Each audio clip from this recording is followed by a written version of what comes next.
Now, Australia will become the first country in the world to ban social media for under-16s after a bill was passed today in the country's Senate.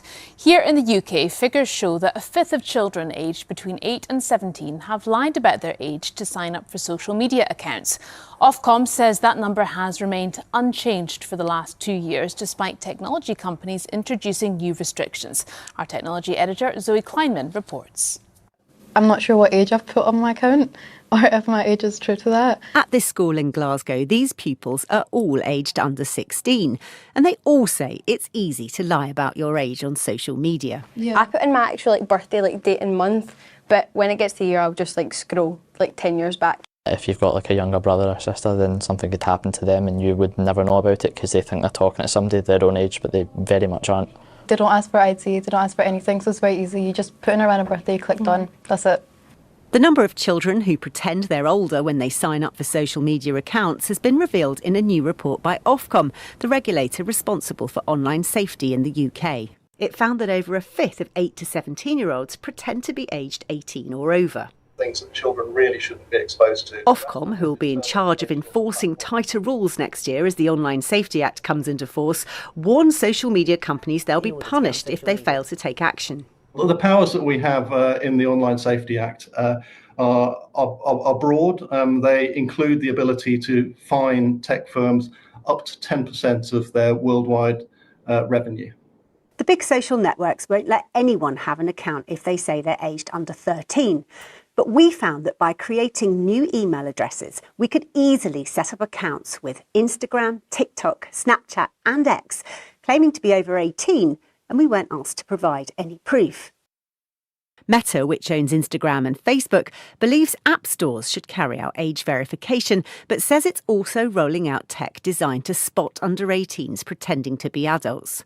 Snapchat said teens with existing accounts aren't allowed to edit their age to appear older and said it's exploring age verification solutions.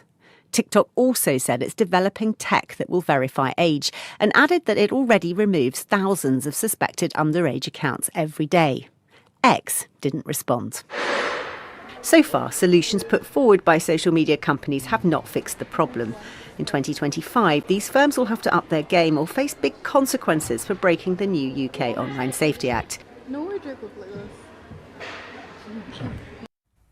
Zoe Kleinman reporting there. Well, I'm joined now by Sam Rice from the group Kids for Now.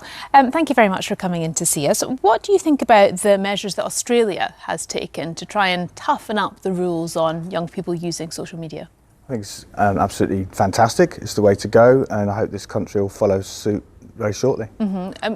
It's interesting what we're hearing, that restrictions that have been put in to try and deter young people from going onto social media, they'd appear not to have made much of a difference. If that's the case, are these types of measures going to be worthwhile? I don't think it's enough on its own. It's part of the solution. I mean, we've been talking about this regulation for a very long time with the Online Safety Act. You know, it took years to go through Parliament. How enforceable it will be is one question. And of course, it will always be limited to the most sort of extreme of cases. There'll be a lot of things that are legal but still harmful that won't be affected by the regulation. So there's a lot of other ways that we need to tackle with this problem, and I advocate for parenting and the role that parents can play. So what can parents do you think? A lot, really. I think that we've really neglected to talk about the role of parenting in this over the last sort of decade or so.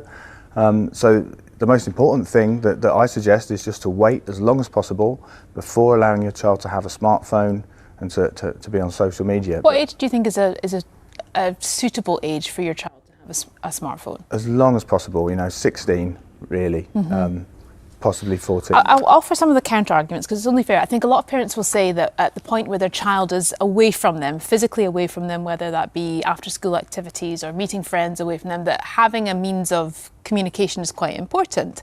Sometimes they don't answer phones, but often smartphones have locators and things on them. It's a means of people feeling that they can keep connected with their kids. What would you say to that then? Of course, yeah, it's really important for kids to be able to be in touch for safety and just to be in touch with their friends, but they could just use a basic phone.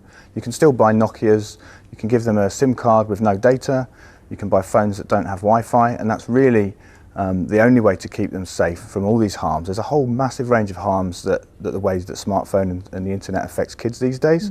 So I think parents need to educate themselves about these risks, talk with your child, understand what they're doing online, talk about online safety, model good behaviour. You know, if they see you using your device rather than spending time with them, you know, they're going to copy that. And have house rules, for example, don't allow devices in bedrooms and things like that. And use parental controls. You know, there are parental controls, but admittedly they're very challenging for parents to keep on top of.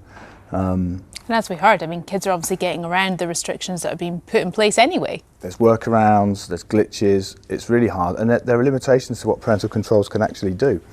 So it is a challenge. And the thing is as well, you know, if you had a smartphone, if a child has a smartphone and the parent has all the parental controls set up as fully as possible, you've essentially, you know, to make it completely safe, you've taken away the functionality of that device, and it's not really working as a smartphone, because smartphones are designed for social media, for the internet. And if that's not safe for kids, if you make it safe, why give them a smartphone in the first place? Just give them a basic phone. Well, and how then do you think we balance the fact that, you know, our kids learn digital skills in school? We are living in a digital world. No doubt their job will most likely involve IT skills. How do we kind of ensure our children are continuing to learn the appropriate skills for living in 2024, but balance those harms too? Yeah, I really don't think children need to own a smartphone to learn how to function in the modern world. You know, they can learn those skills once they're a teenager, once they're over 16. You know, it's not hard to learn how to use smartphones these days. They're very user friendly. Okay, well, thank you very much indeed. Always good to hear from you. Sam Rice, thank you for coming in to see us on the 9. Thanks very much.